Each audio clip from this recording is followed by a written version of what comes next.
Okay, our power supply is in. Let's now move on to our ID devices.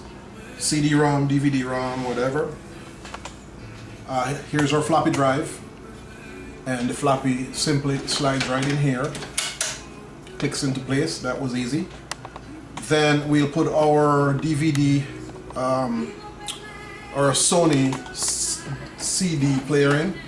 And there are tracks inside the panel that these just slide in. That makes the job a lot easier. Just find the groove and slide them in gently, like that. Next we have our DVD player, and that just slides in right here.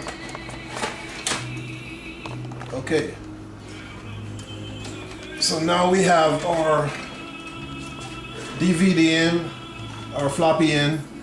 Let's now go on to our zip drive. This is a iOmega zip drive, 250 megs. Good little backup unit. A few years ago, anyway.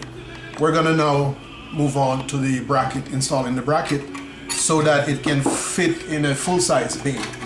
So the bracket fills that area in. Okay?